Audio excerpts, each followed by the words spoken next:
Hi friends, welcome to our channel. இன்றைக்கி நம்ம சேனலில் ஒரு சூப்பரான நான்வெஜ் பிரியாணி ஸ்டைலில் வெஜ் பிரியாணி எப்படி செய்கிறதுன்னு பார்க்கலாம்.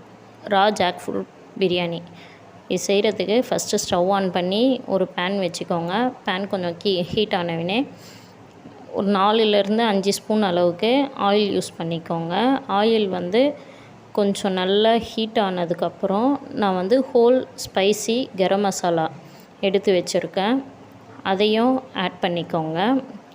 நம்ம போட்ட கரம் மசாலா நல்லா கொஞ்சம் இந்த அளவுக்கு செவந்தவினே நான் 2 மீடியம் சைஸ் வெங்காயம், ஆனியன் 2 மீடியம் சைஸ் ஆனியன் நீல வாக்கில் கட் பண்ணியிருக்கேன்.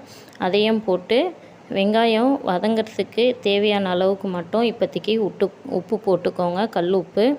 கல் உப்பு போட்டுக்கிட்டு நல்லா ஒன்றுபட மிக்ஸ் பண்ணிக்கோங்க. ஸ்லோவில் வச்சு வெங்காயம் நல்லா வதக்கிக்கோங்க. வெங்காயம் நம்ம ஸ்பீடாக வச்சோம்னா அடி பிடிச்சிக்கும். ஸோ ஸ்லோவில் வச்சு வதக்கிக்கோங்க.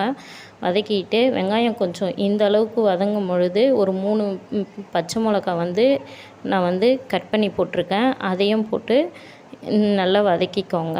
கொஞ்சம் இந்த கன்சிஸ்டன்சிக்கு வெங்காயம் வந்தவுடனே 2 நீல வாக்கில் கட் பண்ண தக்காளி அதையும் ஆட் பண்ணியிருக்கேன். போட்டு நல்லா வதக்கிக்கோங்க. ஸ்லோவில் வச்சுக்கோங்க.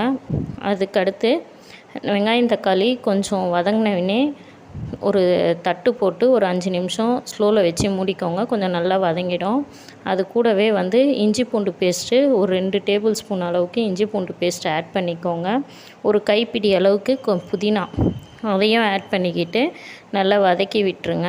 வெங்காயம் தக்காளி நல்லா இந்த அளவுக்கு கிரேவி கன்சிஸ்டன்சியில் வந்தவுடனே நான் பலாக்காய் அது பிஞ்சு பலாக்காய் எடுத்து தோல்லாம் நீக்கிட்டு தண்ணியில் நல்லா வாஷ் பண்ணி எடுத்து கட் பண்ணி போட்டிருக்கேன். அதை போட்டு ஒரு 3லேருந்து 4 நிமிஷம் ஸ்லோவில் வச்சு நல்லா கலரிக்கோங்க. அடி பிடிக்காத நல்லா கலரிக்கணும்.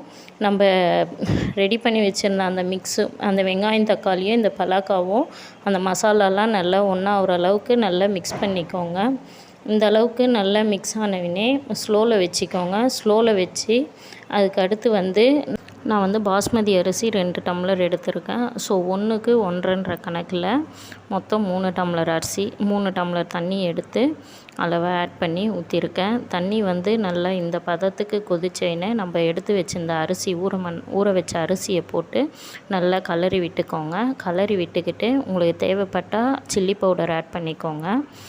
ஸோ நல்லா கலரி விட்டு தண்ணி இந்த அளவுக்கு ட்ரை ஆனவுடனே குக்கரில் ஒரு 10 நிமிஷம் போட்டு மூடி வச்சு எடுத்தோம்னா சூப்பரான raw jackfruit biryani ready. So நீங்களும் இதை ட்ரை பண்ணி பாருங்கள். ட்ரை பண்ணி பார்த்துட்டு எப்படி இருந்ததுன்னு கமெண்ட் பண்ணுங்கள். இந்த வீடியோ உங்களுக்கு பிடிச்சிருந்தா லைக் பண்ணுங்கள், ஷேர் பண்ணுங்கள், கமெண்ட் பண்ணுங்கள். மறக்காமல் நம்ம சேனலை சப்ஸ்கிரைப் பண்ணிக்கோங்க. தேங்க்ஸ் ஃபார் வாட்சிங்.